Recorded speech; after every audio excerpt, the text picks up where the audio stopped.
The narrative begins with a boy standing in the middle of the arcade with a cold look on his face, while several thugs lie defeated around him. He loudly scolds them for bullying weaker people and stealing money from others. As the boy prepares to leave, a girl suddenly calls out to him from behind. She thanks him for saving her. The boy turns around, confused because he does not recognize her at first. The girl calmly explains that he is the one who just saved her from those thugs. Only then does the boy remember the situation properly.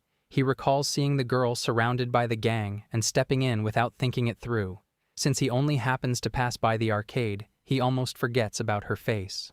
The boy tells the girl that the arcade is full of bad people, so she should avoid it if possible. The girl nods and says she will keep that in mind.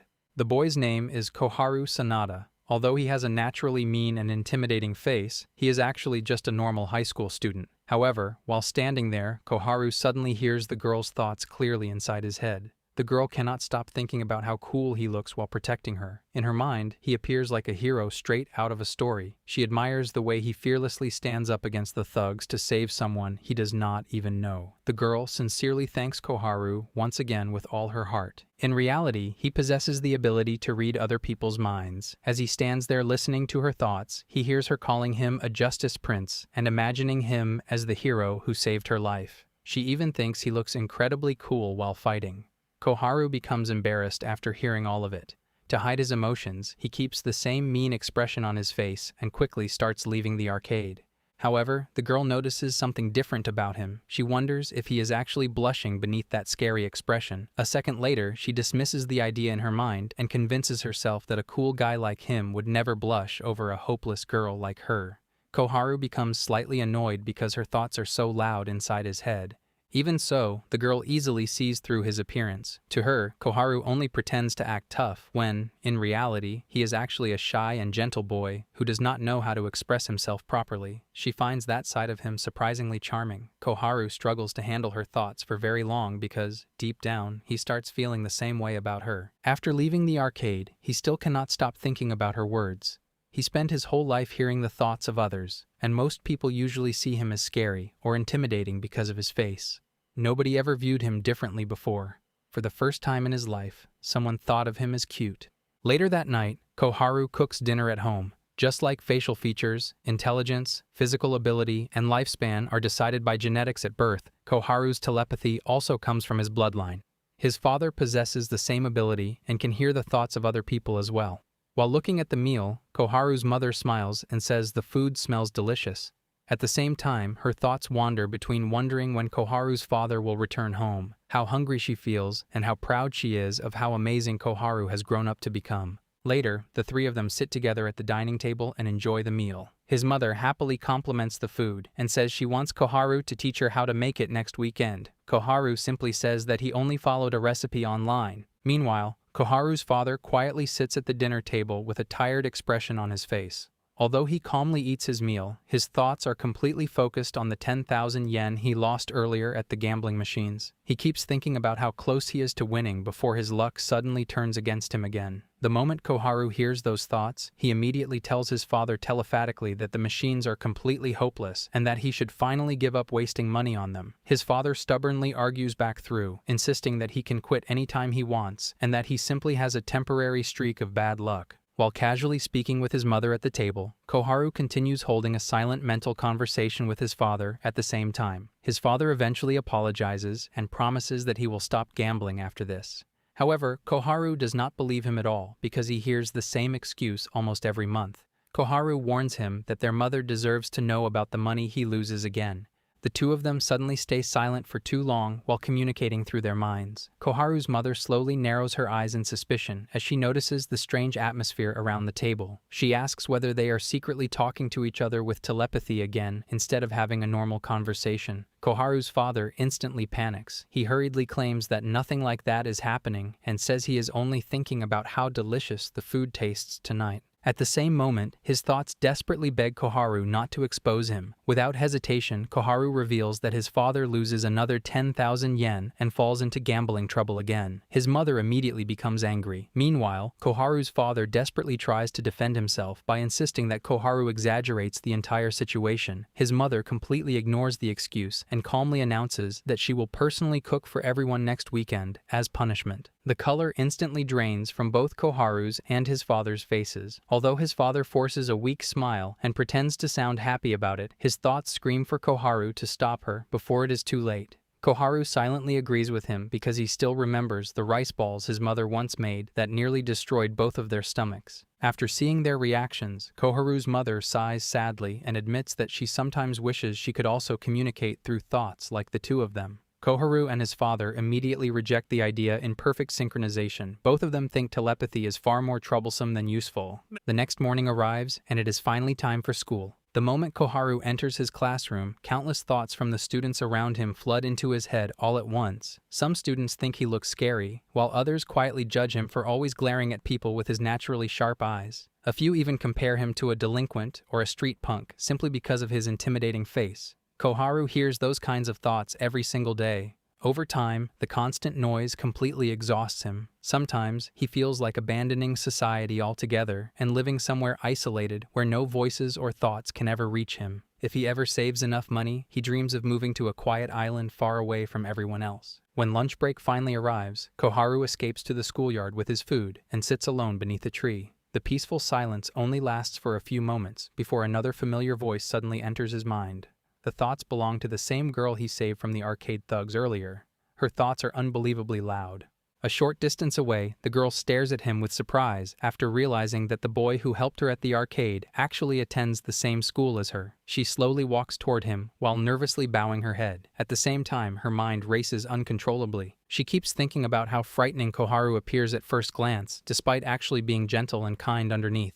She debates whether she should properly thank him again or leave him alone. Deep down, however, she realizes that she simply wants an excuse to talk with him longer. Her thoughts soon become even more chaotic when she considers offering him the homemade egg roll inside her lunchbox. The idea embarrasses her almost instantly because sharing homemade food with a boy she barely knows feels far too bold. Koharu grows mentally exhausted, listening to her endless overthinking. Even so, he prefers hearing her nervous thoughts over the painful way she constantly insults herself in her own mind. The girl continues standing there awkwardly while debating whether she should ask to eat lunch with him. At the same time, she imagines him rejecting her request and humiliating her completely in front of everyone nearby. Her thoughts spiral further and further until she internally calls herself pathetic for struggling with such a simple decision. Unable to endure her panic any longer, Koharu finally speaks first and invites her to sit beside him for lunch. The girl immediately blushes. Her thoughts become even louder as she starts admiring how kind and considerate he is despite his cold appearance. Koharu hears every single thought clearly and struggles to ignore them. Meanwhile, the girl desperately searches for the perfect conversation topic. She considers discussing lunch, manga, books, relationships, and even hobbies. After overthinking every possible option for far too long, she eventually settles on the safest topic imaginable. She awkwardly comments about how nice the weather feels today. Koharu stares at her in confusion after hearing the dozens of interesting topics she considered in her mind, only for her to choose the most ordinary one possible. The moment she realizes what she says aloud, panic instantly fills her thoughts again. She becomes convinced that she sounds boring, awkward, and completely uninteresting. Wanting to help her relax, Koharu asks whether she often eats lunch in the backyard. The girl quickly nods and explains that she comes there whenever the weather is nice and it is not raining outside. After calming down slightly, she finally introduces herself properly. Her name is Yuki Yatsutase. Yuki is a first-year student, and during lunch break, Koharu introduces himself to her. He tells her that he is also a first-year student, just like her. Hearing that immediately feels like a huge success to Yuki. Inside her mind, she celebrates the fact that she managed to introduce herself to him without embarrassing herself completely. As they sit together, Yuki cannot stop staring at him. Her thoughts continue running non-stop. She keeps admiring his sharp nose, his beautiful eyes, and his messy hair. Every little detail about him catches her attention. The more she looks at him, the more fascinated she becomes. Koharu hears every single one of her thoughts. Instead of feeling happy, he becomes extremely uneasy. The constant praise makes him embarrassed and shy. He tries his best to ignore her thoughts, but hearing them directly inside his head makes it impossible.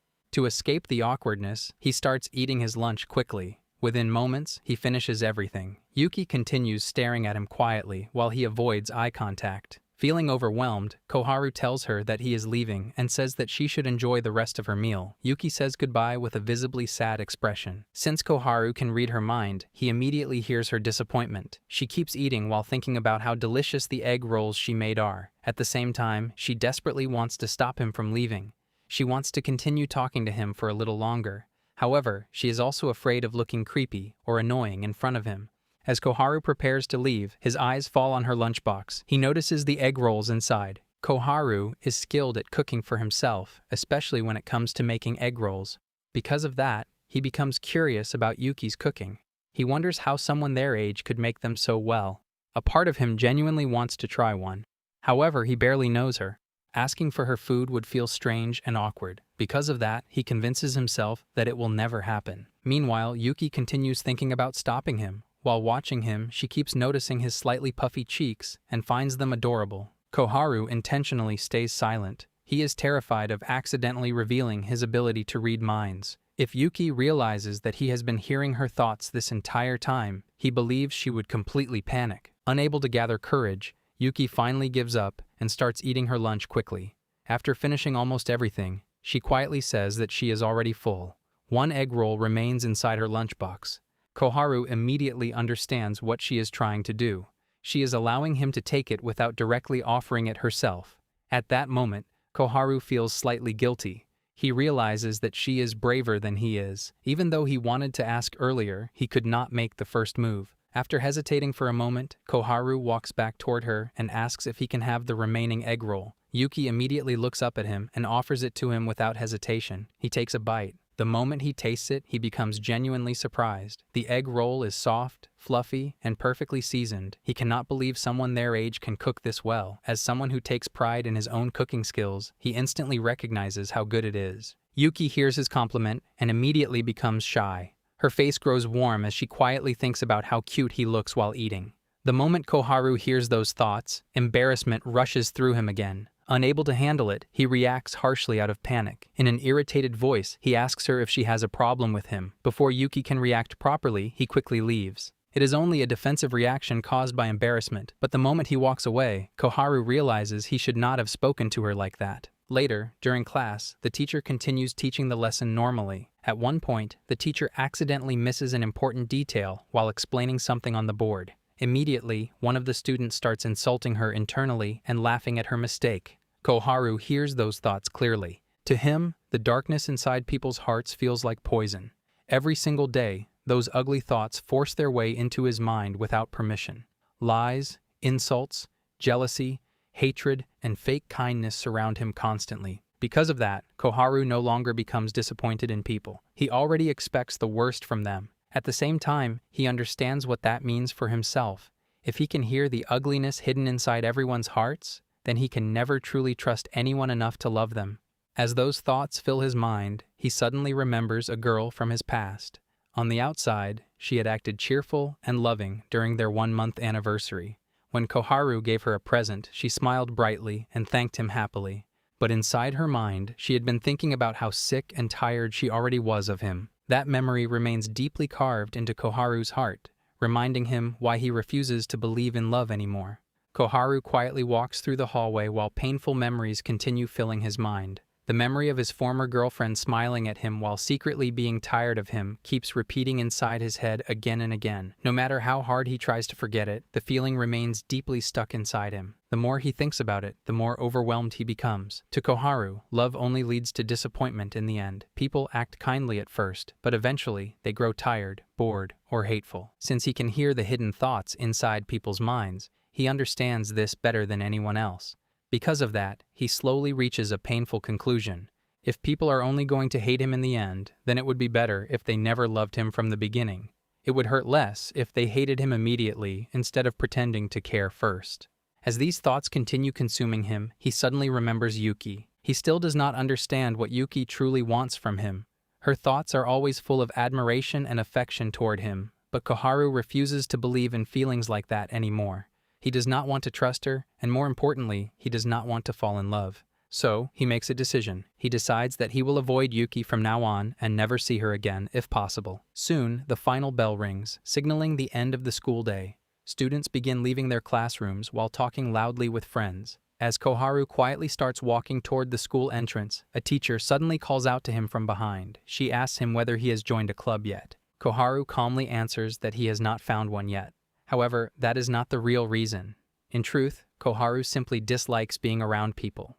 Joining a club means spending time with others constantly, and that is the last thing he wants. The teacher immediately tells him that every student must join a club eventually. Without giving him much time to react, she begins recommending her own club to him, the Regional Research Club.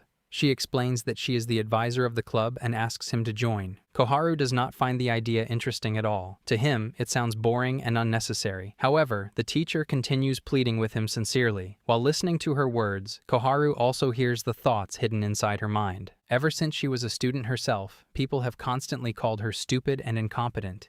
Even now, many teachers and students secretly make fun of her behind her back. They believe she cannot accomplish anything meaningful. The Regional Research Club is the only thing she truly treasures. To her, the club is like a small paradise where she can finally prove herself. She wants to create something meaningful with her students and show everyone that she is capable of succeeding too. However, the club currently lacks enough members to remain active. If another student does not join soon, the school will shut it down completely. That is why she desperately wants Koharu to join. After hearing all those honest thoughts inside her mind, Koharu finds himself unable to refuse her. Eventually, he quietly agrees and says that he will join the club. The teacher instantly becomes overjoyed.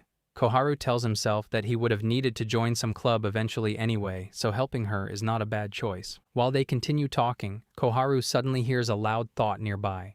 "Soft and fluffy man." The moment he hears those words, he immediately recognizes the owner of the thought, Yuki. The teacher waves at Yuki and calls her over excitedly. Once she arrives, the teacher happily announces that she has finally found the club's second member. She introduces Koharu to Yuki once again and cheerfully tells them to get along well together. Koharu freezes after realizing that Yuki is already part of the same club. Even after deciding to avoid her completely, he somehow ends up being placed right beside her again. Yuki is also surprised by the unexpected situation. However, unlike Koharu, hope immediately begins blooming inside her heart. To her, this feels like the beginning of something special, almost like spring finally arriving after a long winter. Meanwhile, Koharu still believes that he can never fulfill Yuki's romantic fantasies. Determined to escape, he immediately tries telling the teacher that perhaps joining the club is not actually a good idea after all. But then, he hesitates. Koharu once again hears the thoughts inside the teacher's mind. She is feeling genuinely happy because, for the first time in a long while, she finally feels hopeful again. The Regional Research Club is precious to her, and now that she has managed to get another member, she feels like she finally has something meaningful to live for. Hearing those honest thoughts makes it impossible for Koharu to reject her offer anymore. He cannot bring himself to destroy the small happiness she has finally found, so he simply goes along with everything quietly. At the same time, he starts thinking about Yuki again. Now that both of them are in the same club, avoiding her completely will become impossible. Since he cannot stay away from her physically, he decides that the only thing he can do is maintain emotional distance between them. He convinces himself that as long as he does not get close to her, nothing dangerous will happen. Meanwhile, Yuki is already determined to become closer to him in the future. Even though they barely know each other, she secretly dreams about building a friendship with him little by little. Koharu ignores all of those thoughts on purpose. He keeps reminding himself that he needs to stay away from her emotionally. However, Yuki misunderstands his distant behavior completely. Instead of thinking that he dislikes her, she starts overthinking every little thing. She wonders if she accidentally annoyed him earlier or if she talked too much. She begins convincing herself that maybe they are simply not close enough yet. Hearing those anxious thoughts hurts Koharu more than he expects. Still, he forces himself to stay cold. He tells himself that getting close to her will only hurt her in the future anyway. If he truly wants her to stay away from him, then the simplest solution is to make her hate him before she falls any deeper in love. From that moment onward, Koharu becomes fully determined to make Yuki dislike him. As they walk home together after school, Koharu decides to start putting his plan into action immediately. Using his ability to read minds, he already understands how people react emotionally and what annoys them the most. Because of that, he starts behaving strangely on purpose. He suddenly calls out Yuki's name while walking beside her. Instead of being annoyed, Yuki immediately becomes happy simply because he remembered her name. Koharu internally feels frustrated, but he continues with his plan anyway. He starts acting overly dramatic and weird while pointing toward a nearby cafe. He repeatedly asks her if she knows about the cafe while making strange comments and ridiculous jokes about coffee. Yuki has never paid attention to the cafe before, but instead of being creeped out, she becomes fascinated. In her mind, she starts thinking about how rare it is nowadays to meet someone who actually likes puns and silly humor. Koharu confidently believes his trick is finally working, but then he hears her next thoughts. She thinks that he is unique, funny, and unexpectedly charming. She even finds it cute that he likes coffee so much. The moment Koharu hears that, he realizes that he has completely underestimated Yuki. Still, he refuses to give up. He tells himself that he still has many other ways to make her hate him. Just as he is about to continue his strange act, he suddenly notices that Yuki is no longer walking beside him. Koharu immediately turns around. A random man has stopped Yuki on the sidewalk. The stranger is speaking aggressively while standing too close to her. Yuki looks visibly uncomfortable and scared. Koharu instantly hears the thoughts inside the stranger's mind. The man wrongly assumes that Yuki is interested in him simply because she looked nervous while talking to him. He starts thinking arrogantly about taking her somewhere with him later. The stranger suddenly invites Yuki to go to a bar with him sometime. Yuki becomes even more frightened. Even in that situation, Koharu can still hear her chaotic thoughts wandering toward completely unrelated things out of panic. The stranger eventually crosses the line and tells Yuki to come with him because his car is parked nearby. The moment those thoughts reach Koharu, he immediately steps forward without hesitation. He grabs Yuki's hand firmly. She freezes in shock from the sudden action. Without even looking at the stranger properly, Koharu pulls her closer and acts as if he has been looking for her the entire time. He tells her that she should not wander around alone and starts walking away while still holding her hand. Yuki silently follows him. Behind them, the stranger remains standing there awkwardly, wondering whether Koharu is her boyfriend or if both of them planned the situation together just to embarrass him. As they continue walking away, Koharu cannot help wondering why Yuki always seems to attract trouble so easily. He does not know whether she simply has terrible luck or if people constantly target her because of how timid she looks. At that moment, Yuki's mind suddenly becomes completely silent. Koharu grows confused because the stranger never physically hurt her, yet she is no longer thinking about anything at all. Then, after a few moments, he finally hears her thoughts again. She is becoming shy. Her heart is racing because Koharu is holding her hand. Inside her mind, she keeps thinking about how much she likes him and how deeply she loves him already. Only then does Koharu realize that he is still tightly holding her hand. At the same moment, an elderly couple walking nearby notices them together. The old woman smiles warmly and comments about how adorable they both look together. Her husband laughs softly and says that they remind him of themselves when they were younger. Hearing that instantly makes Koharu flustered. Embarrassed, he quickly lets go of Yuki's hand and apologizes awkwardly. Yuki immediately thanks him sincerely for saving her again. Hearing those words makes Koharu feel even more embarrassed. Just moments ago, he was trying to make her hate him, yet somehow the exact opposite happened again. To make things worse, Yuki looks unbelievably cute while thanking him so honestly. For a brief moment, Koharu catches himself thinking that she really is adorable, and the fact that she genuinely likes him starts affecting his heart more than he wants to admit. That realization scares him. He immediately reminds himself of the promise he made long ago. He swore that he would never fall in love again. He cannot simply throw away those beliefs now. While he struggles with those thoughts internally, Yuki softly thanks him once more. Koharu quietly looks away. Deep inside, he realizes that he might already be losing this battle. Still, he refuses to surrender. He tells himself that someday he will turn everything around somehow. Even if things continue like this, he will make sure the ending becomes a beautiful breakup for Yuki instead. No matter what happens, he remains determined to make her hate him in the end. Koharu, because of his past experiences, does not want to fall in love. He also does not want Yuki to fall in love with him. But she already loves him deeply, and her feelings for him continue to grow stronger every day. Inside the cafe, the coffee arrives at their table. Yuki quietly thinks about how strange and sudden everything feels. She cannot believe that she is actually sitting in a cafe with Koharu and drinking coffee with him. Even though everything happens so suddenly, she feels happy. Koharu hears all of her thoughts and secretly feels pleased because he believes his plan is working. He thinks that if he keeps acting cold and unpleasant, Yuki will eventually start hating him.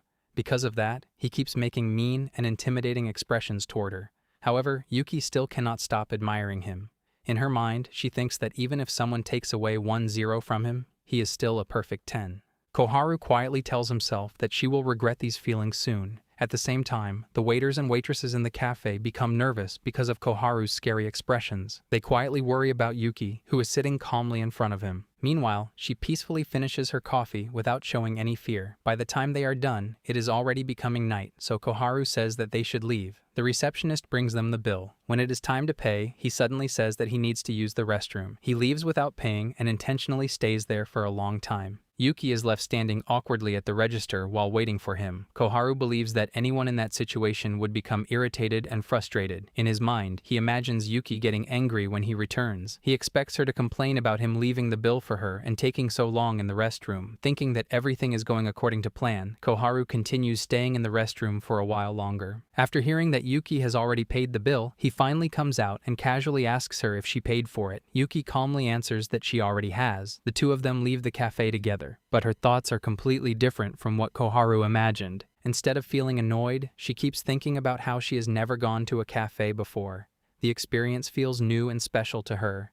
More than anything, she feels happy because her first cafe visit happened with Koharu. Hearing no complaint from her, Koharu becomes frustrated and directly asks if she has something she wants to say to him. Yuki gently bows her head and thanks him for taking her there. Once again, Koharu is left completely surprised by her behavior. As they continue walking together, Koharu suddenly asks Yuki if she really has no problem with the fact that he never paid her back for the cafe bill. Yuki immediately tells him that it is completely fine. Inside her mind, however, she is thinking that she never planned to make him pay in the first place.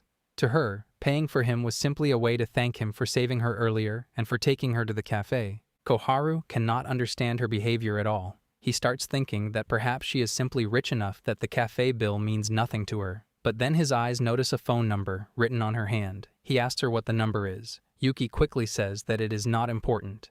At the same time, Koharu hears her actual thoughts.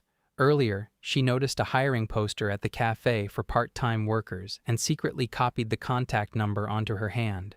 She does not want Koharu to know, because then he would realize that she is struggling financially. Paying for him was her own choice, and she does not want him to feel guilty or worried about her. Hearing that immediately makes Koharu feel bad.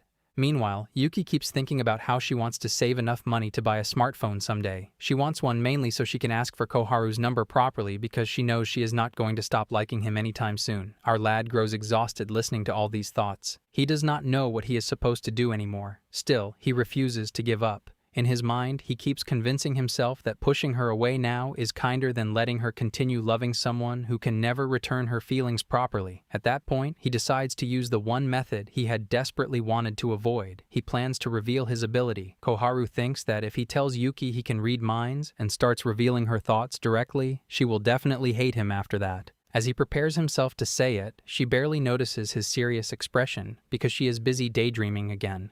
She starts imagining romantic moments with him and immediately becomes embarrassed by her own thoughts. At the same time, she worries that Koharu would get angry if he ever learned what goes on inside her head. Hearing all of this makes Koharu hesitate. Still, he tells himself that sacrifices must be made. Even if revealing his power is risky, it is necessary now. He opens his mouth, almost ready to confess everything. Then he hears Yuki's next thoughts. She is silently imagining future names in her head, wondering whether Yuki Sanada sounds better or Koharu Yuki.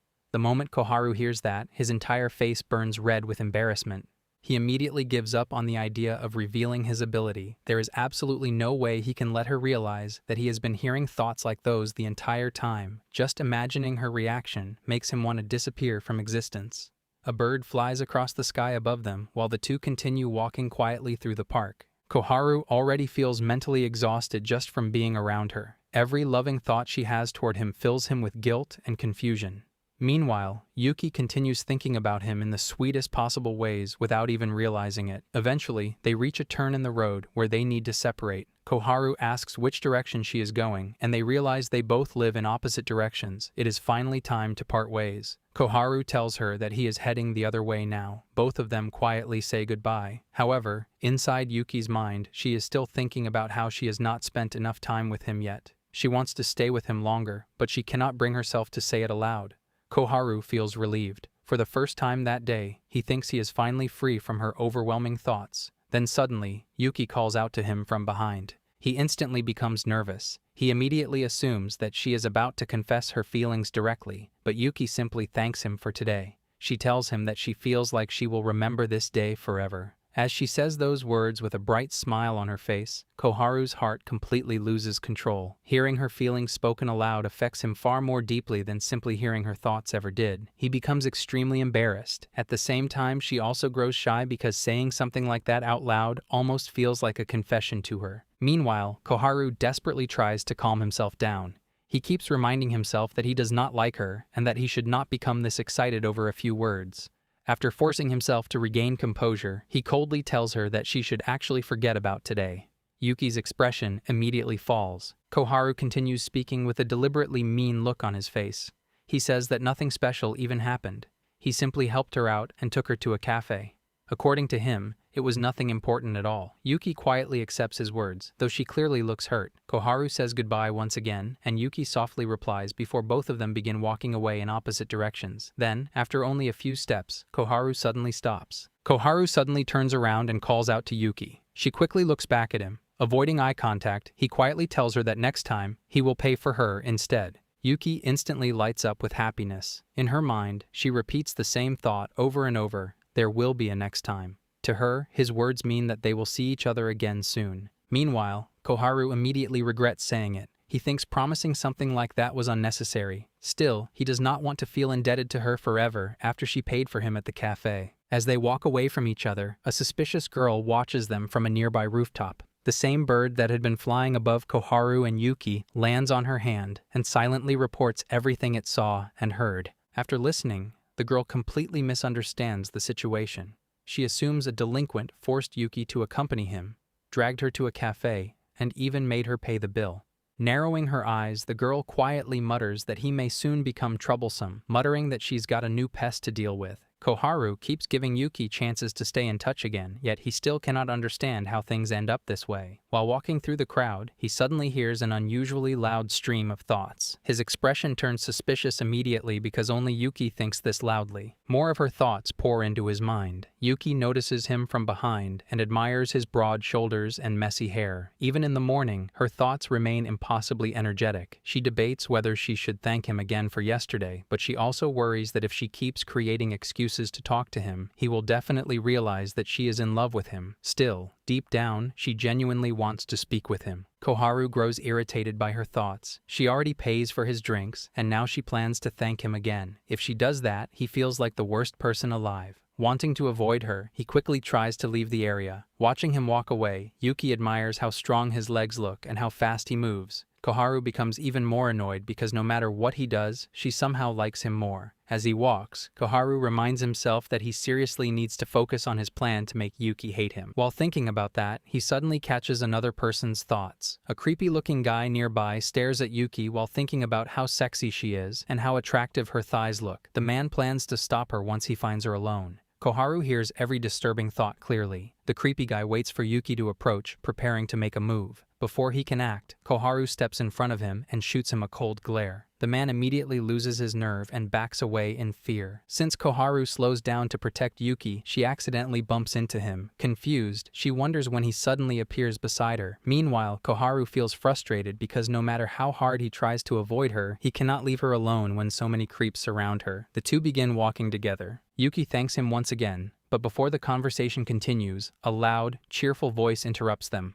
A girl enthusiastically leads the school's morning greeting campaign while standing beside several exhausted students holding greeting banners. She loudly encourages everyone to greet the arriving students with more energy, although she is clearly the only one genuinely cheerful this early in the morning. Koharu quietly observes her and wonders how someone can possess that much energy before classes even begin. The class president notices Yuki and immediately brightens up. She excitedly greets Yuki-chan while hurrying toward them. Her name is Marin Hike. Marin shoots a sharp glare toward Koharu before softening completely when facing Yuki. She happily mentions how nice it feels to see Yuki arriving early in the morning. Yuki warmly praises her dedication and mentions how impressive it is to see her working so hard before school starts. Marin proudly declares that fulfilling her duties as class president is simply part of her responsibility. However, Koharu hears her hidden thoughts.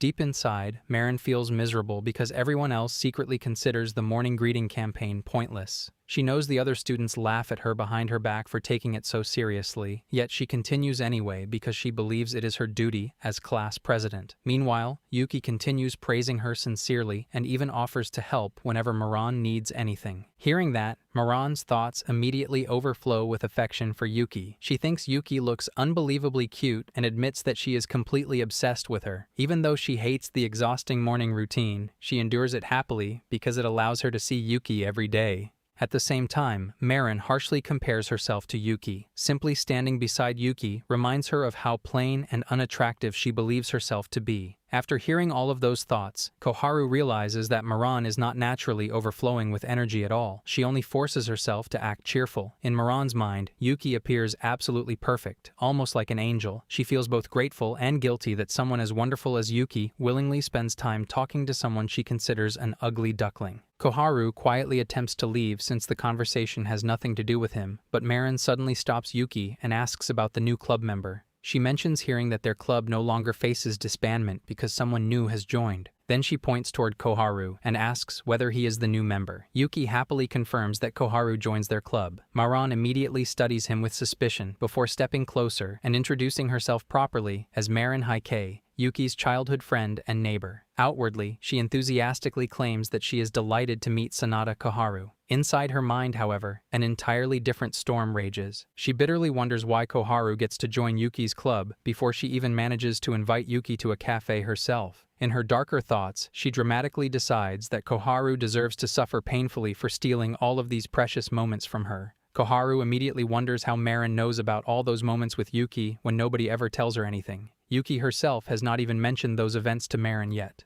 As Koharu listens more carefully, Maran's thoughts grow increasingly hostile. She bitterly thinks about how someone like Koharu dares to crawl toward Yuki-chan's holy light like an insect. In her mind, even his face resembles that of a villain. Koharu cannot understand why she dislikes him so intensely. Still, he does not dwell on it too much. Ever since accepting the truth about his bloodline, he has stopped caring about romance or how others judge him. At the same time, Koharu decides that he will eventually prove how harmless and uninterested he truly is when it comes to Yuki. Maran suddenly tells Yuki that she needs to speak privately with Koharu and asks her to head ahead first. Yuki immediately looks disappointed, but she quietly agrees and leaves the area, leaving the two of them alone. After Yuki disappears, Maran lowers her voice suspiciously and suggests that they continue their conversation inside the school building. Koharu enters the empty room and waits, but instead of Marin, Yuki suddenly walks inside. Koharu freezes in surprise. Yuki innocently asks why Koharu-kun is standing there, and Koharu immediately questions why she is entering the room as well. Yuki shyly explains that Marin-chan tells her to come here. Her speech becomes unusually soft and hesitant. Then she nervously admits that she wants to tell him something important about her true feelings. Koharu instantly becomes flustered. His heart races as he mistakenly assumes that Yuki is about to confess her love to him. However, Yuki calmly delivers completely different words. She coldly tells him to stop talking to her because he gives her the creeps. The moment those words reach him, Koharu remembers his ex-girlfriend saying the same thing to him in the past. Yuki continues speaking with a strange expression on her face. She admits that he is probably a good person, so she can overlook his terrible jokes and the incident where he runs off to the restroom and leaves her to pay at the cafe. But even so, she bluntly tells him that he is annoying and demands that he never show his face to her again. She also tells him to quit the club immediately. Koharu becomes deeply confused because something feels completely wrong. The girl standing in front of him looks exactly like Yuki, sounds exactly like Yuki, and even copies her mannerisms perfectly, yet her behavior feels unnatural. Finally, Koharu realizes the truth. He calmly asks why Maran dresses up like Yuki and imitates her. Maran immediately loses composure. Shock floods her face because she cannot understand how Koharu sees through her disguise. Her illusion perfectly copies Yuki's appearance, voice, habits, and expressions. Meanwhile, Koharu also realizes that this is no ordinary trick. The illusion is far too realistic to be something simple. At that moment, he begins suspecting that Maran belongs to a special bloodline too. Koharu immediately questions her about how she knows every detail regarding his meetings with Yuki, including their cafe visit and private conversations that nobody else should know about. Instead of answering properly, Marin casually avoids the subject. Then she drops the illusion completely and returns to her real appearance. With a cold expression, she quietly declares that everything ends there because she has no choice but to kill him. While hearing her thoughts, Koharu grows exhausted. First the creep near the school gate, and now Marin. Yuki somehow keeps attracting dangerous people wherever she goes. At the same time, Koharu realizes that Marin genuinely believes she is protecting Yuki. In her mind, Koharu represents a threat that must disappear before Yuki ever notices anything suspicious. Marin desperately wants to hide her obsession and dark intentions from Yuki forever. After hearing all of those thoughts clearly, Koharu concludes that Marin is far crazier than he originally imagined. Marin suddenly pulls out a sword and shifts into a ninja-like stance. Koharu immediately becomes cautious and quietly opens the nearby window. Just as he expects, Marin throws a smoke bomb into the room. Because the window remains open, most of the smoke quickly escapes outside. Marin notices this and realizes the smoke screen will only last a few seconds, but she still believes that gives her enough time to beat him down. Even then, she secretly uses only the blunt side of the sword because she never truly intends to kill him. In her mind, Koharu probably freezes in terror already. Instead, Koharu calmly catches the blade with his bare hand through the smoke. Marin becomes completely stunned. She cannot understand how he identifies the blunt edge inside such thick smoke. Seeing through her illusion already shocks her enough, but now he even tracks her movements perfectly in zero visibility. At that moment, Marin begins suspecting that Koharu also belongs to a special bloodline. Hearing her thoughts, Koharu quickly decides to distract her before she figures out the truth about him, so he casually comments that she resembles a real ninja with her swordsmanship, smoke bombs, strange poses, and illusion techniques. Marin immediately denies everything. She coldly claims that Koharu simply reads too much manga and starts imagining ridiculous fantasies. Inside her mind, however, panic spreads rapidly. If Koharu discovers the existence of her illusion ninja bloodline that secretly operates for generations, things will become extremely troublesome for her. Koharu silently processes everything. He had never heard about illusion ninjas before, and certainly never expected someone like that to attend the same school as him. He also notices that Marin deliberately acts overly dramatic while trying to maintain a low profile and avoid attracting attention. Marin finally backs away and arrogantly warns him that he now understands how terrifying she truly is. Unfortunately for her, the smoke bomb badly irritates her face. Her cheeks turn bright red and she begins sneezing non-stop. Completely embarrassed, she decides to escape immediately. Koharu quickly tries to stop her and warns her not to open the door yet. Marin ignores him completely. The moment she opens the classroom door, her body freezes. Yuki stands directly outside the room, staring suspiciously at both of them. Both Koharu and Marin freeze the moment they see Yuki standing outside the classroom door. Marin immediately forces herself to stay calm and speaks in a surprised yet suspicious tone as she asks Yuki why she suddenly appears there. Yuki casually explains that a teacher sent her to call Koharu for club activities, so she comes looking for him. The moment Yuki finishes speaking, Marin secretly begins scolding the small bird perched nearby. Through quiet signals and subtle whispers, she angrily demands to know why the bird fails to keep an eye on Yuki and inform her earlier. Koharu silently watches the exchange and immediately gains another piece of information. Not only do illusion ninjas exist, but they can also communicate with birds and use them as scouts. At the same time, Koharu hears Yuki's true thoughts. Inside her mind, Yuki panics because she completely lied just now. No teacher sends her anywhere. She simply invents an excuse because she worries that Marin might steal Koharu away from her. The thought alone makes Yuki feel horrible. She internally scolds herself for becoming jealous of her own best friend. In her eyes, Marin is prettier, more cheerful, more confident, and far more popular with boys than she is. Even so, Yuki still searches through the entire school looking for them. Now she feels clingy and annoying. She even compares herself to a stalker and starts believing that she is becoming a terrible person. Hearing all those thoughts, Koharu immediately disagrees in his mind. Yuki should never think such awful things about herself. Compared to the real stalker standing beside him, Yuki looks completely innocent. Meanwhile, Yuki nervously glances between the two of them before quietly asking what they are doing alone inside the classroom. Even while asking, she secretly wishes she had never brought it up at all. Koharu quickly notices her growing anxiety and immediately tries to clear up the misunderstanding. He calmly starts explaining that she does not need to misunderstand anything because they are simply, but before he can finish speaking, Marin suddenly cuts him off with a terrifying glare. In a cold and threatening voice, she warns him that if he says anything unnecessary, she will kill him. Marin desperately does not want Yuki to discover that she secretly watches over her all the time. Unfortunately, the threatening tone and suspicious atmosphere only make everything sound far worse. Realizing her mistake, Marin hurriedly tries to fix the situation. She awkwardly tells Yuki that nothing bad happens inside the classroom and insists that they are not doing anything suspicious. Instead of calming Yuki down, the explanation only makes her expression dimmer. Marin nervously laughs while avoiding direct eye contact with her. Koharu immediately grows worried after hearing Yuki's thoughts. Deep inside, Yuki remains completely unconvinced. She becomes certain that the two of them definitely hide something from her. Koharu starts feeling genuinely irritated with Marin because her strange behavior keeps making the misunderstanding worse. At the same time, Marin also feels conflicted. She hates lying to Yuki, but in her mind, protecting her matters more than honesty. Against dangerous bloodlines, ordinary methods simply are not enough. The moment Marin thinks about bloodlines, Koharu suddenly becomes stunned. He realizes something completely unexpected. Yuki also belongs to a special bloodline. Koharu stares at her in disbelief while wondering what kind of terrifying people actually attend this school. After creating complete chaos, Marin quickly retreats and awkwardly claims she needs to return to class duties. The moment she disappears, an uncomfortable silence settles between Koharu and Yuki. Koharu quietly studies Yuki while organizing his thoughts. No matter how many strange people he meets lately, Yuki still feels different. She carries herself with elegance and refinement, almost like the daughter of a wealthy family. Her posture is graceful, her uniform always neat, and she rarely shows strong emotions openly. As Koharu stares at her, nearby students begin giving him suspicious looks. From their perspective, he just stands there intensely staring at a girl. Koharu ignores them completely. Meanwhile, Yuki's thoughts spiral out of control.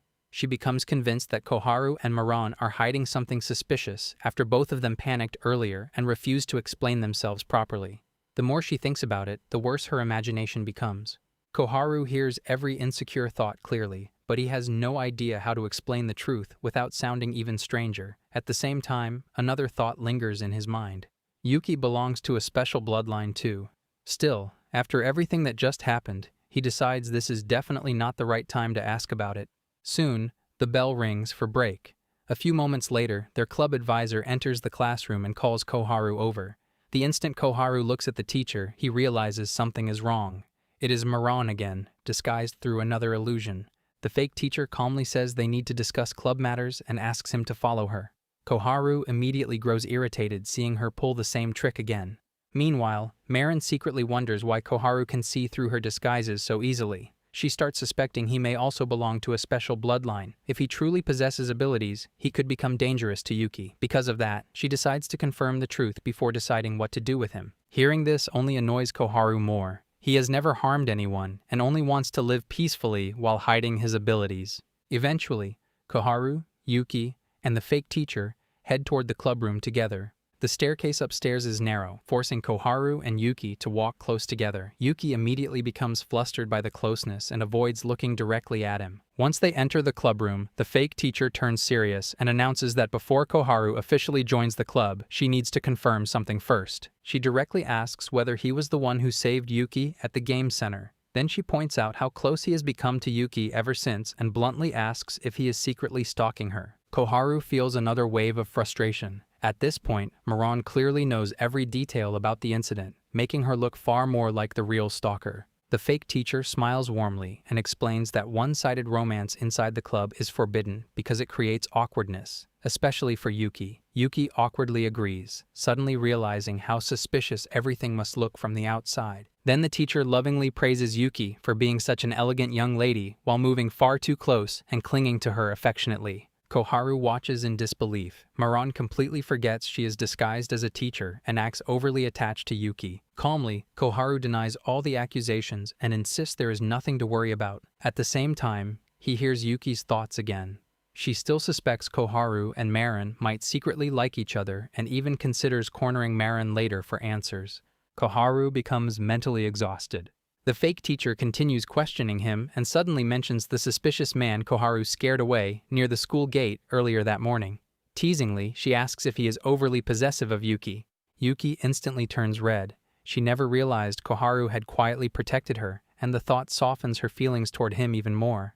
The fake teacher keeps teasing him, pointing out how often he watches Yuki during class. Koharu finally narrows his eyes and remarks that the teacher herself is acting extremely suspicious. Meanwhile, Yuki's face burns with embarrassment. She never noticed Koharu looking at her so often, and although it makes her happy, she still cannot fully believe it. Inside her mind, Marin confidently assumes all this teasing will make Yuki see Koharu as creepy and cowardly instead. Unfortunately for Koharu, he hears both girls' thoughts at the same time and completely loses track of how to handle the situation. The fake teacher then casually asks Yuki what she thinks about Maron. Yuki shyly answers that Maron is one of her precious friends. Deep down, however, Yuki secretly wonders if Maron might actually be Koharu's girlfriend already. The moment Koharu hears that thought, he immediately interrupts. He hurriedly insists that whatever happened earlier was not what Yuki imagined, and that nothing important happened between him and Marin. Instead of feeling relieved, Yuki becomes visibly sad, hearing him deny it so strongly. Marin quickly joins in,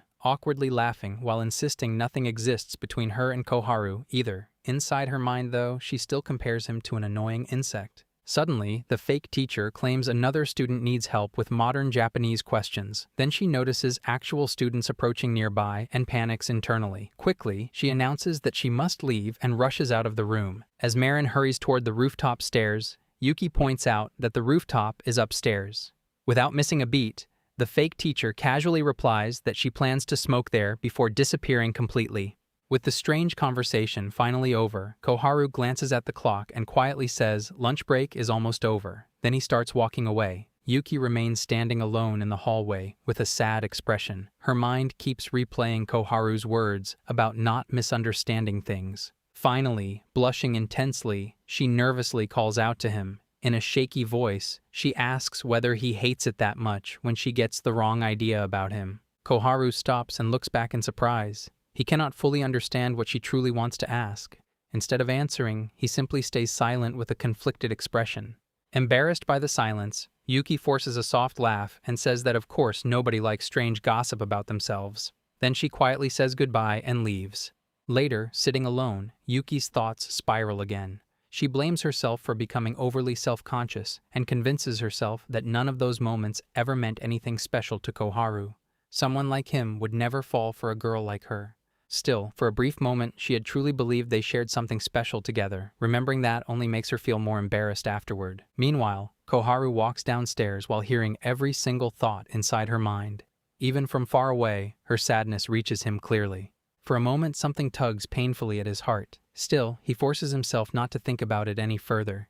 In the kitchen, Koharu stands at the stove making egg rolls. He carefully folds each one and places it into the hot oil. It should be an easy task, but his mind starts to wander.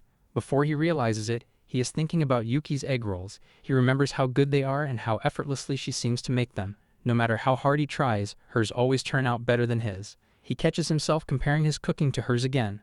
The thought stays on his mind for a little too long, and he becomes distracted. For a moment, he is no longer paying attention to what he is doing. When he finally notices, he quickly pushes the thought aside and focuses on the cooking again. Lately, Koharu has been spending more time around Yuki, so he assumes that is why she keeps ending up in his thoughts. His heart feels strangely unsettled whenever he thinks about her, but he does not pay much attention to it. Then his mother calls out from behind him.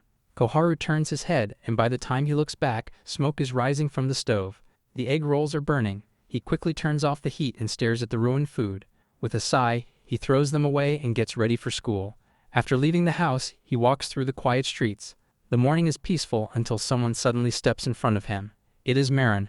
Before he can react, she raises her sword and presses the blade against his neck. Koharu immediately stops. His first thought is not about the sword. He thinks about how she even knows where he lives. She explains that she spoke with Yuki yesterday and casually mentioned his name. The moment she did, Yuki suddenly went quiet. That reaction stayed in Marin's mind, and the more she thought about it, the more suspicious she became. Now she believes she has figured something out. She starts listing everything that has been bothering her. The way Koharu always seems to know what she is about to do. The way he can see through her illusions. The speed of his reactions. After putting those things together, she arrives at a single conclusion. Koharu belongs to a mind-reading bloodline. The theory sounds ridiculous, but Marin appears completely convinced. She watches him closely, waiting for a reaction. At first, he feels surprised and caught off guard. Then he realizes something important. Marin does not actually know anything for certain. She has no real proof to support her claim.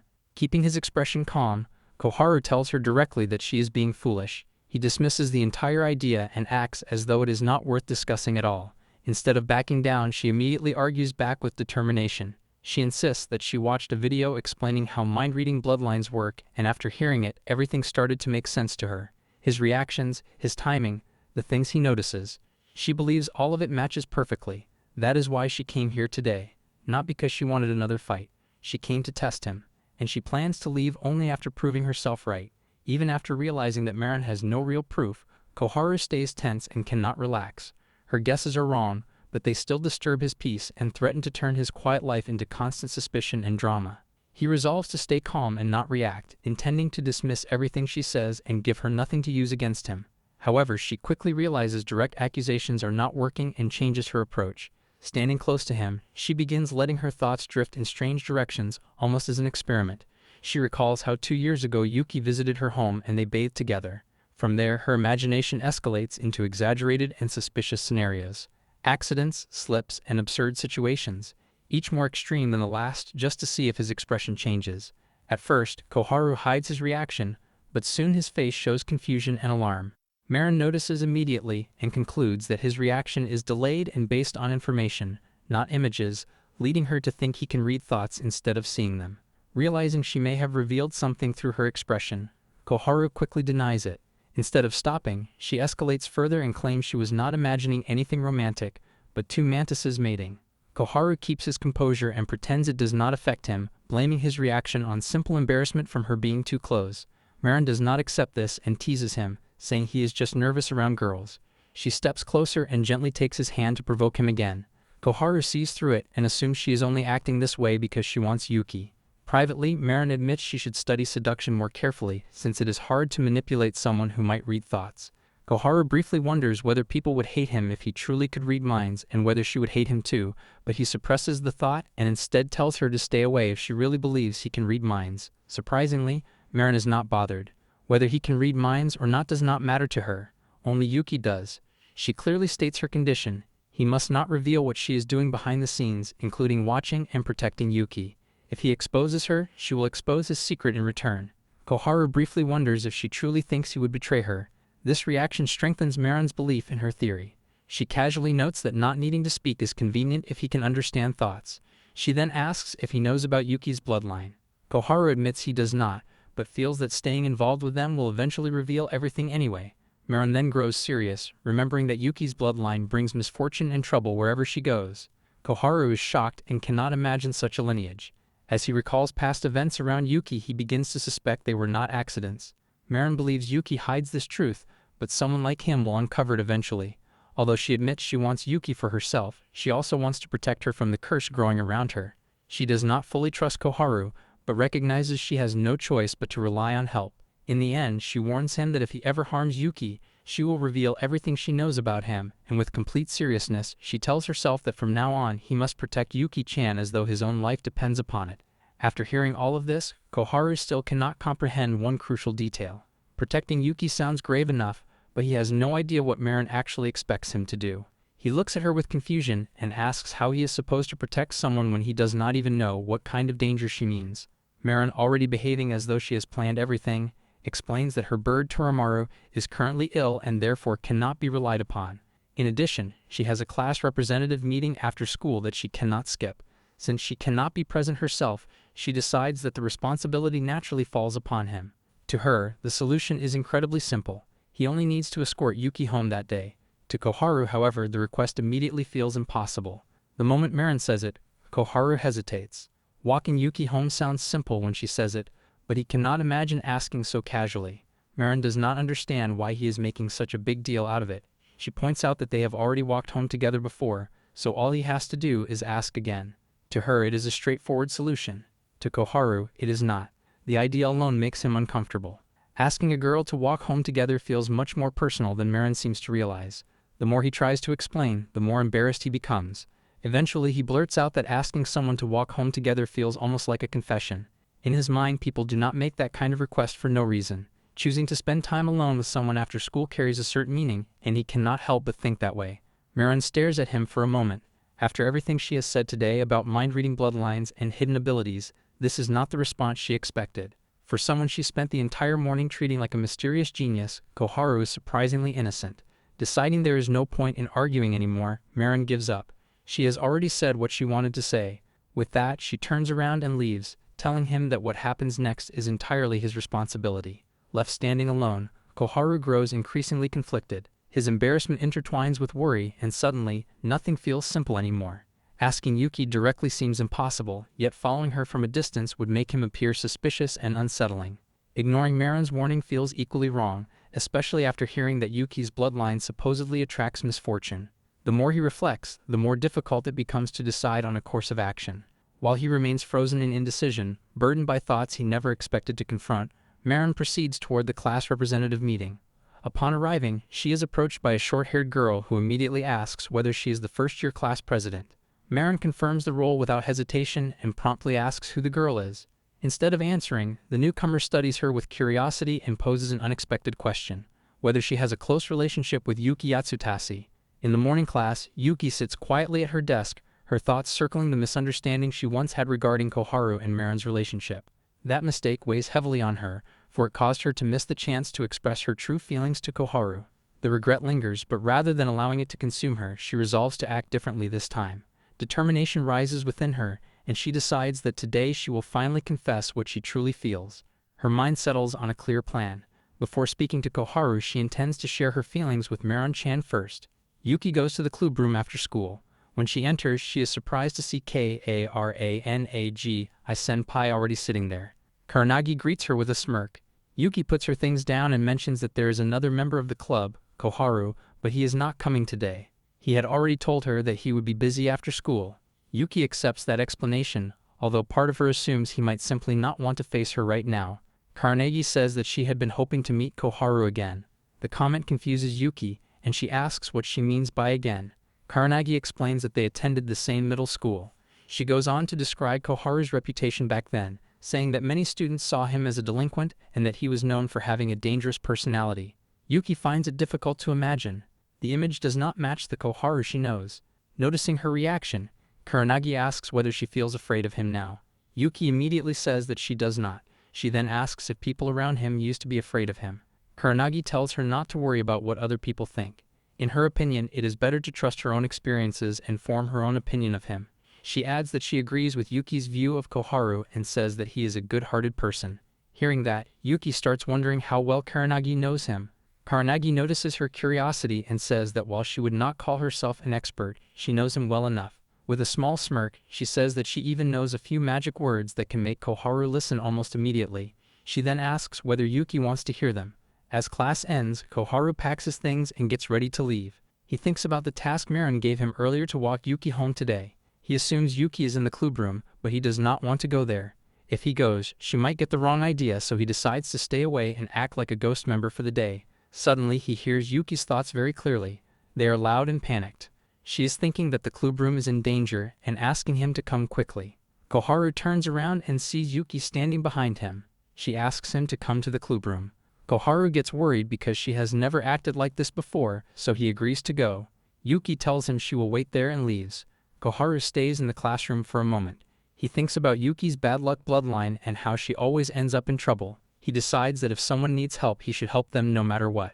Meanwhile, Yuki goes to the club room and happily tells Karanagi that her trick worked. She explains that she followed Karanagi's advice, and it made Koharu agree to come. Karanagi laughs and then asks Yuki if she likes Koharu. She gets shocked and embarrassed. Karanagi also wonders if he might think she is strange, but Yuki insists that is not true and that he would never think that. She says she was surprised by the magic words but is glad she trusted her. Karanagi then asks why she trusts her so easily. Yuki replies that it is just how she feels. Karanagi smiles and warns her not to trust people so easily, especially because of her bloodline, which brings bad luck. Yuki smiles at first, but then realizes something feels off, because no one should know about her bloodline. Before she can react, she is hypnotized. Under the spell, she starts believing she is in love with Mr. Borai. Meanwhile, Koharu runs toward the club room, worried she might be in danger. His heart pounds loudly, and he wishes it would stop since he is only going there to help her. He has already given up on love after being rejected in the past and now only wants peace. Even so, he looks forward to the day she falls in love with someone else and forgets about him. Yet his heart keeps throbbing, and he cannot understand why he feels this way. He believes that if she leaves him behind, his life will become calmer, and that should be a good thing. Lost in thought, he is approached by a teacher, Mr. Borai, who asks if he has a moment. In his own thoughts, Koharu appears intimidating, but the teacher is only there to return a notebook that was mistakenly submitted. He admits to himself that despite his appearance, as long as he can be used for work, it is fine. Koharu understands that this is simply how he is. fearful on the surface but bold underneath. While they talk, Yuki suddenly runs over and excitedly calls out to the teacher. She hugs him and asks with sparkling eyes if she can help. Her thoughts are filled with affection, and she realizes how deeply she likes him. Koharu stands frozen, unable to process what he is seeing. Feeling awkward, the teacher gently tells her to step back. However, she continues thinking about him with strong affection, her emotions only growing. Koharu remains stunned, wondering if everything happening is just a dream, though it feels far too real. She then stands close to the teacher, even thinking about kissing him. Koharu struggles to understand what is going on and even wonders if this counts as cheating. She notices him only then but ignores his presence completely. That realization breaks his heart. He cannot understand his own reaction. He wanted her to stop focusing on him, yet now that it is happening, he feels strangely hurt. He stands silently in the middle of the situation, overwhelmed. Then Kurenagi notices him and becomes excited to see him. Koharu crawls toward the club room. As he opens the door, he sees Kurenagi sitting inside with a smile on her face. He gets startled the moment he sees her. It feels as though the past is repeating itself right in front of him. He wonders why she is even there, as he did not know that she attends this school. At the same time, he can still hear Yuki's thoughts. She keeps asking Mr. Borai if she can carry his bag. Kurenagi welcomes Koharu inside and tells him he belongs to the club as well, since he is a member. Koharu quietly enters the room. She remains seated in her chair and says that it has been a while since they last met. She then suggests that they spend some time reminiscing for old time's sake. Koharu has never been able to read Kurenagi's thoughts, and as always, they are all messed up. Her thoughts always overlap and never make any sense. That is why she always seems mysterious to him. Kurenagi reminding him of the old days when they last met in October. Koharu does not want to remember anything, but her voice brings back the memories, and he recalls when Kurenagi asks him out. Koharu is so surprised by this at the time, and he does not even know her, asking who she is. She uses her hypnotic trick on him, and Koharu feels something strange as he falls in love with Kurenagi. Koharu never recognizes any of her thoughts, but one thing he reads from her mind is her special bloodline. When she looks into someone's eyes, she can force an order into their mind because she belongs to the bloodline of controlled mind. After that confession, he goes home and loses his mind as he keeps thinking about how much he loves her, but he also knows that her trick is only effective for 24 hours, so it ends soon. But when Koharu goes to school the next day, he realizes after a while that Kurenagi is not interested in him. She only likes the idea of romance, so their one-day trial is enough for her, and then she starts ignoring him. She does not care about his feelings at all, but they continue dating for a month because she does not cut him off, and he believes that he still has a chance. So he makes a gift to give her, hoping it will make her feel something for him. Kurenagi accepts the gift and thanks him to his face, but deep inside her thoughts, she is tired of him. At that moment, her thoughts are not overlapping and focus on only one clear phrase. Koharu feels terrible after hearing this and falls into despair. With teary eyes, he tells her that if she does not like the gift, she can just give it back to him. In the present, Kurenagi remarks that it takes her back to the old days when he gives her the present and then bolts right out of there. She says it with a smile. Meanwhile, Koharu remembers how awful she makes him feel. Running away is lame, but he cannot bear to stand there either. He recalls how he simply ran from the scene. Kurenagi laughs as she reflects that every time she remembers his face from back then, she becomes excited. Koharu hears this thought and grows very angry. The mysterious and alluring Kurenagi-senpai longs to see that expression on his face again and again. Koharu now understands what kind of person Kurenagi has always been, and he becomes frightened of her because she is a huge pervert. Kurenagi continues imagining that she will do whatever it takes to see him in that despair again. Koharu says nothing and remains silent. She then changes the topic and remarks that she is really surprised because she had expected Yuki-san to be a more reserved girl. Koharu becomes furious after hearing Yuki's name from her mouth. Suddenly, everything falls into place and he realizes that it is Kurenagi who causes Yuki to become attached to Borai like that.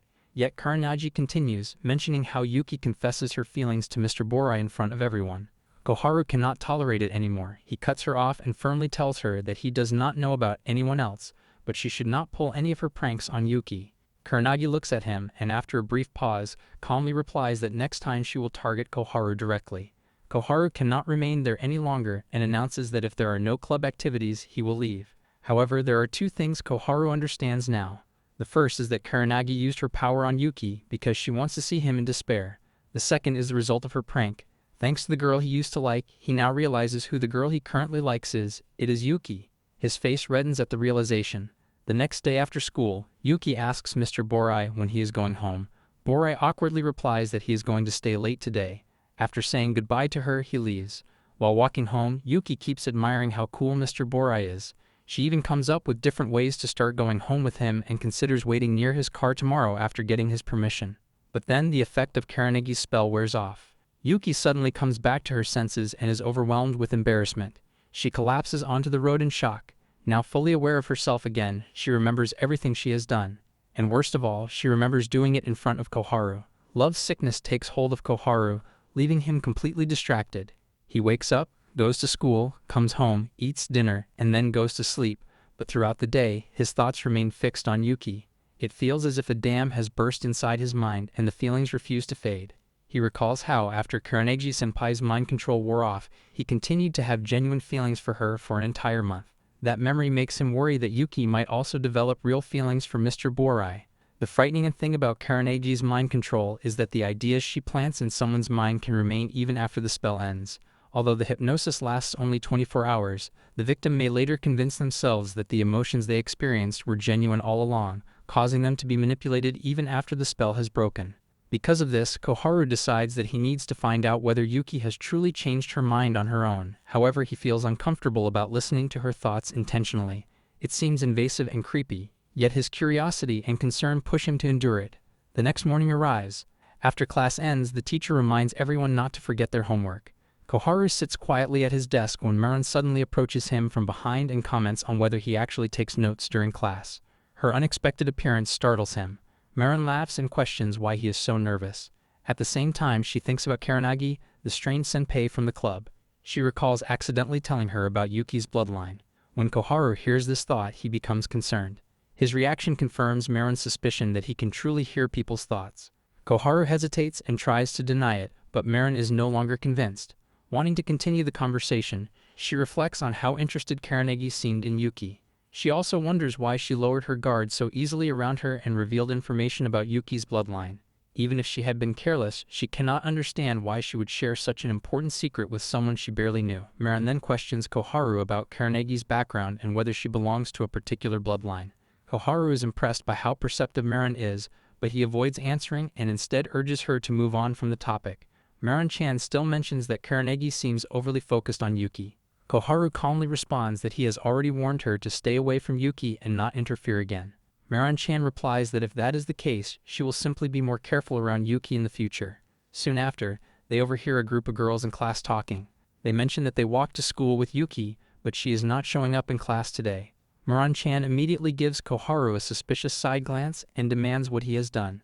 Koharu quickly denies any involvement and insists that he is not responsible. Inside his mind, Koharu considers the possibility that Yuki is feeling embarrassed because of what she saw earlier, something she was not supposed to witness. He wonders if that situation is making her uncomfortable around him now. Marin-chan, however, continues pressing him and warns that if he has done anything to Yuki, she will not hesitate to confront him physically. Koharu, despite the conversation, remains lost in his own thoughts.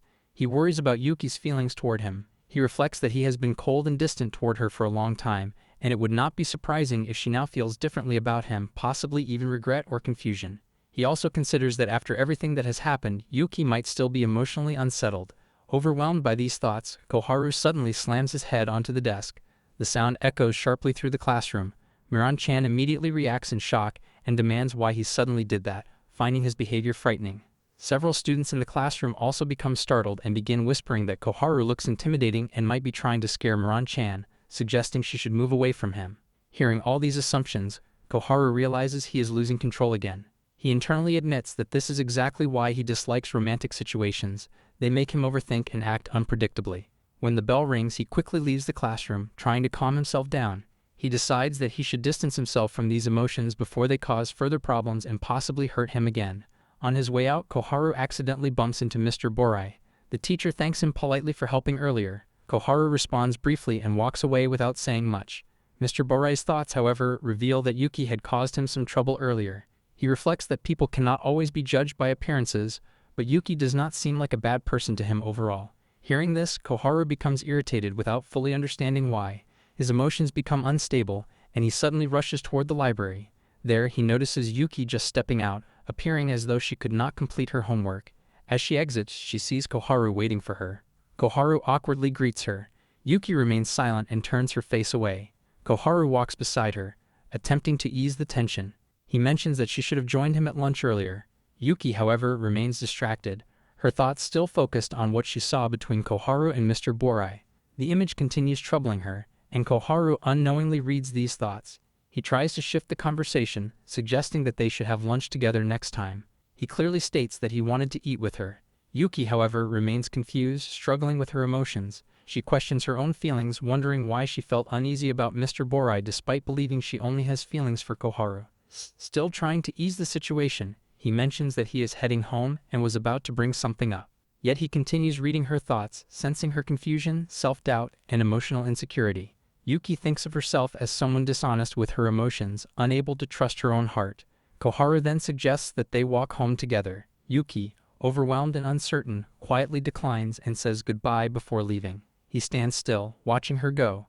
A mix of frustration and confusion builds inside him. He does not understand his own emotions anymore. He realizes he was afraid of losing her to Mr. Borai, and that realization makes him feel selfish. He reflects on how he has always disliked hearing other people's inner thoughts, yet when it comes to Yuki, he feels strangely comforted by them. Listening to her thoughts makes him feel happy, even if they are complicated.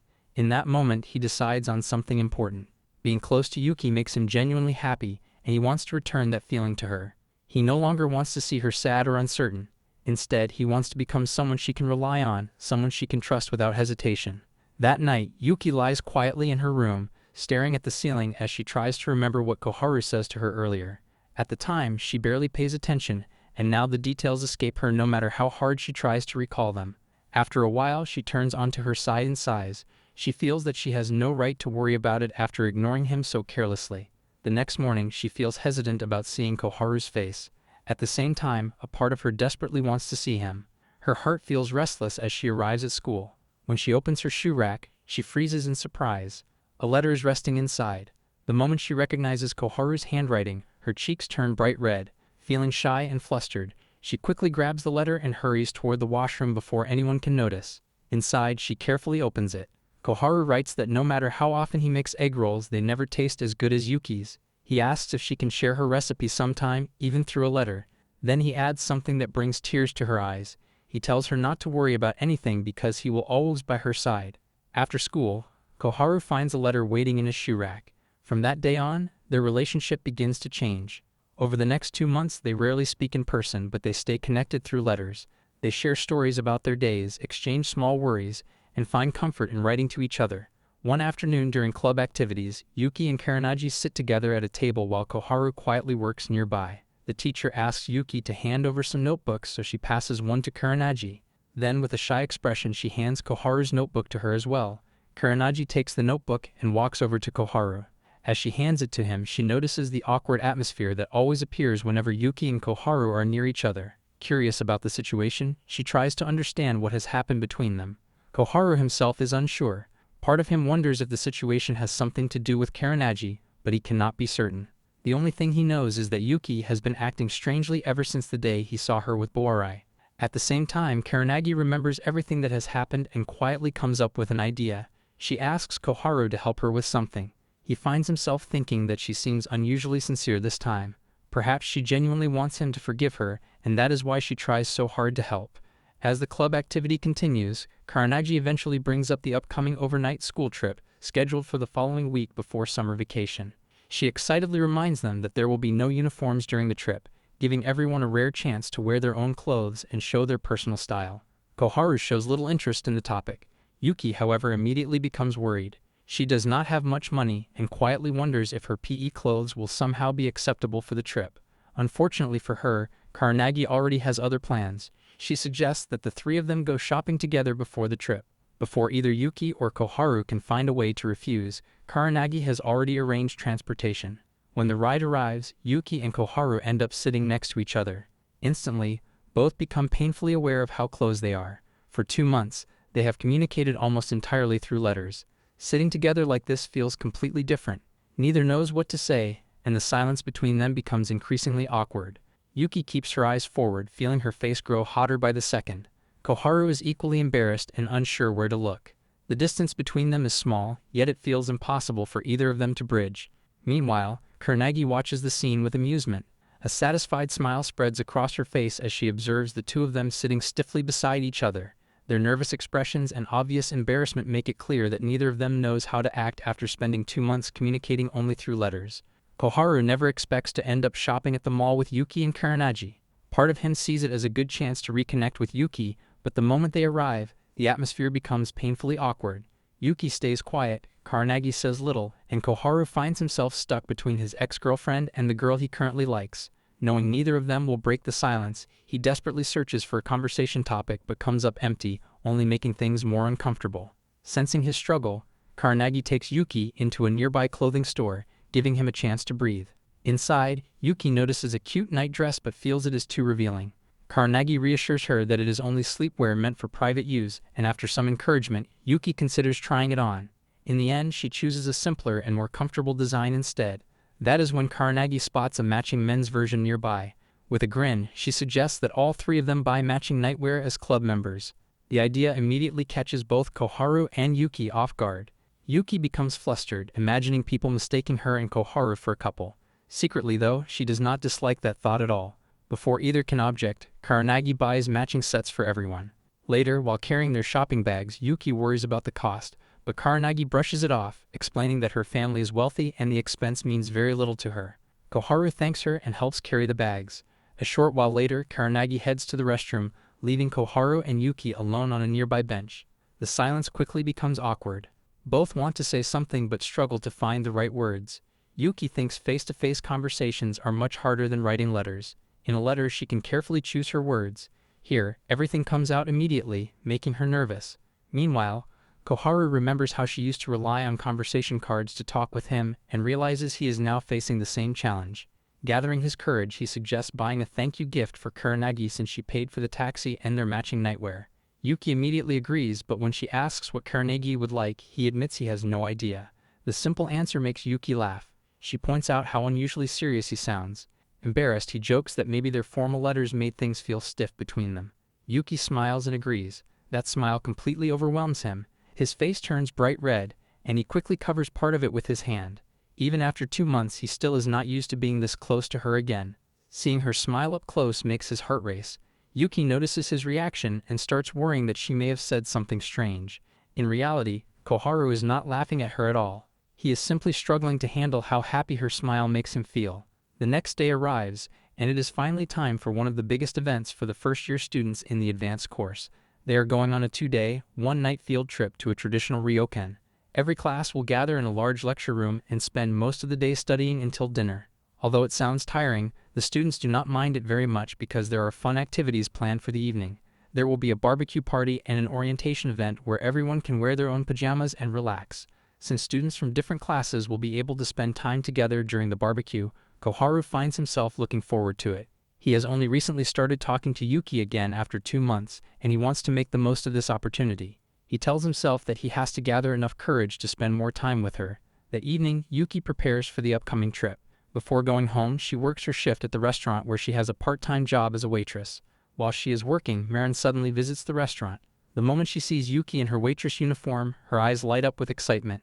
Yuki has her hair tied in a ponytail, and Marin immediately begins praising her appearance. She excitedly tells Yuki that she looks amazing and that the ponytail makes her look just like her. Yuki laughs and politely welcomes her before showing her to a seat. Marin cannot stop smiling. She jokingly offers Yuki a job as a maid at her house and even promises to pay her double her current salary. Yuki laughs again and says that it is certainly an interesting offer. Marin then asks whether she would seriously consider it someday. Before Yuki can answer, Marin begins taking pictures of her. Yuki quickly becomes embarrassed and tells her that she is taking far too many photos. However, she says that it is fine because she will take pictures of Marin next time. Marin immediately understands what she means and laughs. Since Yuki has finally bought her own personal cell phone, taking pictures together is now much easier.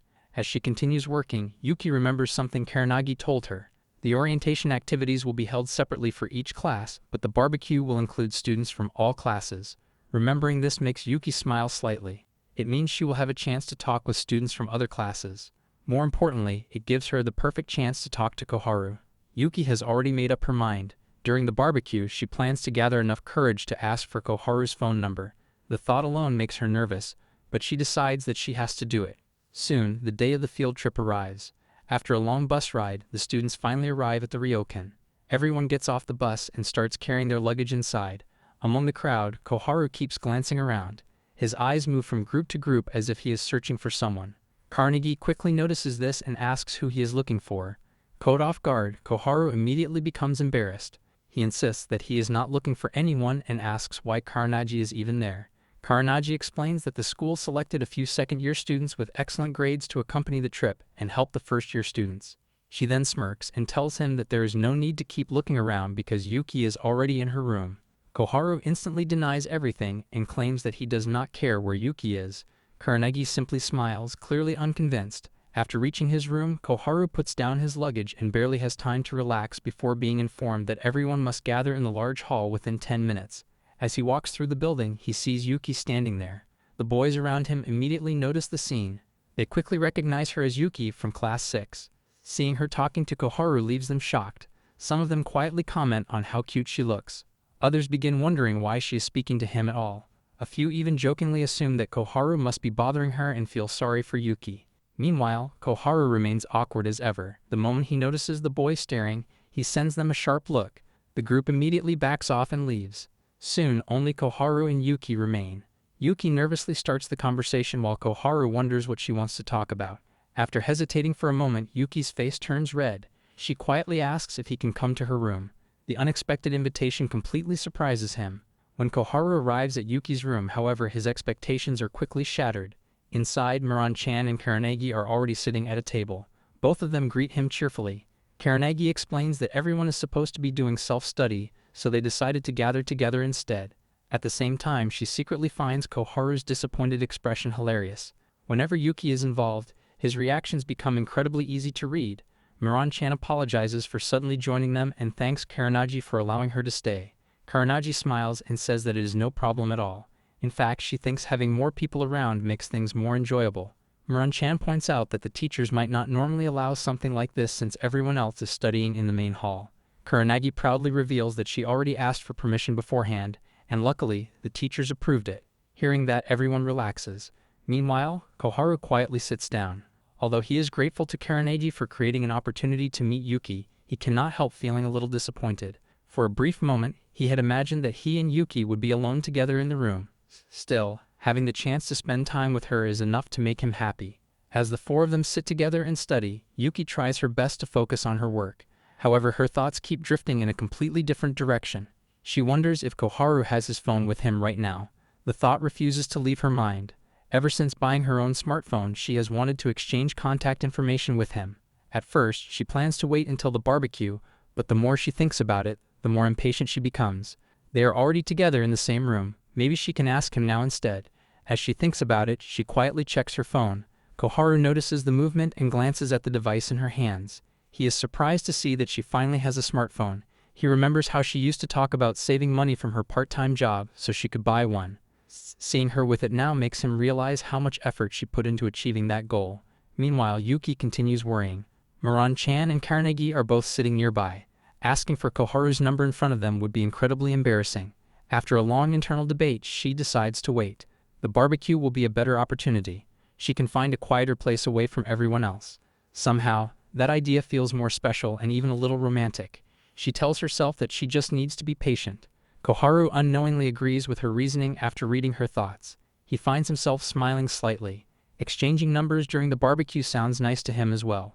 Still, the atmosphere between them remains awkward. The day eventually comes to an end, and evening finally arrives. Soon, everyone gathers outside for the barbecue. A teacher thanks the students for their hard work throughout the day and encourages them to enjoy themselves. The announcement is met with cheers and excitement as everyone rushes toward the food. Despite the lively atmosphere, Koharu remains distracted. He knows Yuki has feelings for him, yet he is still terrified of making a mistake. A part of him worries that he is misunderstanding everything. Assuming that a girl likes him without hearing it directly feels arrogant and embarrassing. Even so, he cannot deny how much she means to him. She has brought happiness into his life again and again. With that thought in mind, he makes a decision. Instead of waiting for Yuki, he will take the initiative and ask for her number first. Determined, he begins searching the crowd for her. Then suddenly, a powerful thought crashes into his mind. It is filled with panic, sadness, and anxiety. He immediately recognizes it as Yuki's. His excitement vanishes as he listens. Yuki is desperately thinking about what to do. Somewhere in the crowd, she has lost her smartphone. In an instant, Koharu watches his carefully imagined plan collapse right before his eyes. The moment Koharu hears Yuki's thoughts, he immediately understands what happened. She has lost her smartphone. His first reaction is disbelief. Then frustration follows. He wonders if this is another one of those unfortunate incidents connected to Yuki's strange bad luck. A darker thought crosses his mind as well. What if somebody stole it? The possibility makes him angry. Meanwhile, Yuki continues searching through the crowd. She tries her best not to panic. She reminds herself that she wrote her name on the phone case, so if someone finds it, they should know who it belongs to. She decides that she will simply keep looking until she finds it. As Koharu searches the area, something suddenly brushes against his leg. Startled, he turns around. Standing behind him is a raccoon. Not only that, but the animal is holding a smartphone in its paws. Koharu immediately recognizes the phone. Yuki's name is written on the case. For a second, he just stares. Soon, several nearby students notice the raccoon as well. Excited voices spread through the crowd. Everyone finds the sight adorable and fascinating. Nobody seems concerned about the phone. Koharu, however, only sees his chance. He immediately lunges forward, trying to grab the raccoon before it escapes. Unfortunately, the crowd misunderstands everything. From their perspective, it looks like Koharu is attacking a cute raccoon for no reason. The animal quickly bolts away. Koharu chases after it without hesitation. As he runs after the raccoon and into the bushes, he cannot help thinking that Yuki's bad luck somehow manages to affect even wild animals. Still, he refuses to give up. He wants to return the phone to her. More importantly, he still wants to exchange numbers with her. Back at the barbecue, Miran-chan and Karaneji continue chatting while enjoying their food. Neither of them knows what is happening. Yuki sits nearby with tears gathering in her eyes. She has searched almost everywhere, including her room, but the phone is nowhere to be found. The evening continues. Students play football, laugh together, and enjoy the rest of the activities. Meanwhile, Karaneji eventually heads off for a shower. Yuki keeps searching even after darkness falls. Holding a flashlight, she checks every corner she can think of. At the same time, Koharu finally succeeds. After an exhausting chase, he manages to recover her phone. Later that night, as students begin preparing for bed, Koharu approaches Miran-chan. She excuses herself from the group she is talking to and walks over to him.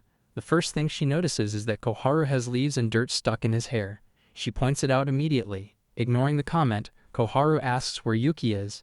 Miran casually replies that Yuki is probably in the bath and should be free tomorrow morning. However, her real thoughts tell a different story. She is actually on the rooftop.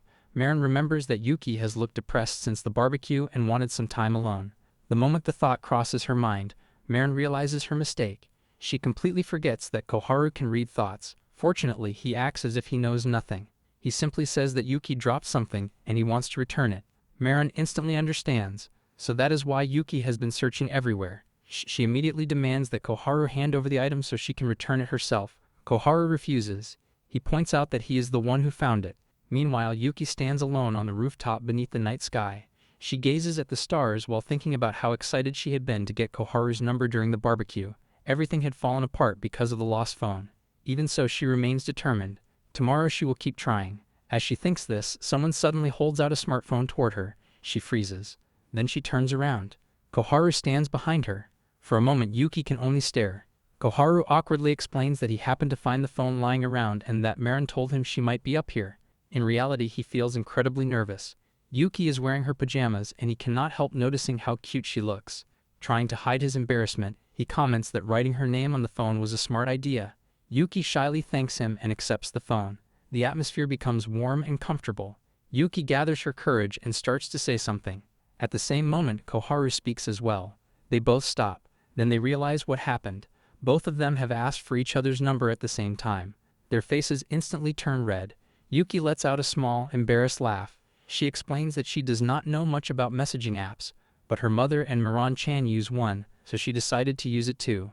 Koharu smiles and tells her that it is fine because he uses the same app. A few moments later, they scan each other's QR codes. As Koharu adds her contact, he sees her profile picture appear on his screen. At last, after all the misunderstandings, bad luck, and awkward moments, they finally exchange numbers beneath the stars. Yuki holds her phone tightly and realizes that she does not want this moment to end so quickly. If Koharu leaves now, they will just return to their rooms and go to sleep. Wanting to keep the conversation going a little longer, she looks up at the sky. She quietly says that the stars look pretty tonight. Koharu follows her gaze and looks up as well. After a moment, he asks if she can see Orion. He remembers that it is one of the easiest constellations to find in the sky. Yuki looks around but shakes her head. She says that she cannot see it either. Then Koharu suddenly remembers something from middle school. Orion is not visible during this season. He laughs awkwardly and explains that they learned that in class years ago. Yuki giggles softly. As the conversation continues, she feels happy. Not long ago, they could only communicate through letters. Now they are standing together and talking face to face. It feels natural and comfortable. Even so, she wants more time with him. Still, she is happy knowing that from now on she can hear his voice whenever she wants. Even if they cannot meet, they can call or message each other. Koharu hears her thoughts and nearly loses his composure. He cannot believe how adorable she is. At that exact moment, however, his stomach lets out a loud growl. The sound echoes in the quiet night. Koharu immediately turns red with embarrassment. Yuki understands right away. She remembers that he has barely eaten since lunchtime. She gently says that she has probably kept him here for too long. It is already close to bedtime, and if the teachers catch them on the rooftop, they might get into trouble. Koharu understands what she means. They are running out of time. Besides, if someone sees them together alone at night, rumors could start spreading around school. Both of them know that they should end the conversation here, yet neither of them wants to leave. Eventually, Koharu says goodbye and heads downstairs. As he walks back toward his room, he feels strangely light and happy. The entire evening feels almost romantic to him. Just as he reaches his room and is about to open the door, he remembers Yuki's thoughts about wanting more time together. The truth is that he feels the same way. At that moment, his phone suddenly rings.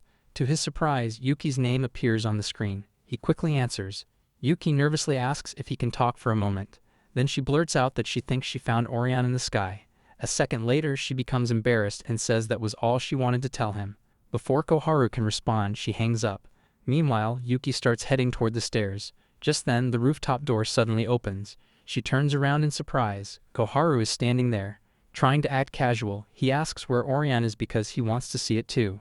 In reality, both of them know that Orion is not visible during the summer. But that does not matter. They simply want to spend more time together. So they stand beneath the night sky, pointing at random stars and tracing shapes with their fingers. They give names to constellations they barely recognize and continue searching for Orion even though neither of them truly knows where to look. For a little while longer, they remain together under the stars, happy just to share the moment. Here I am, know it's been a while. I was in denial about my love.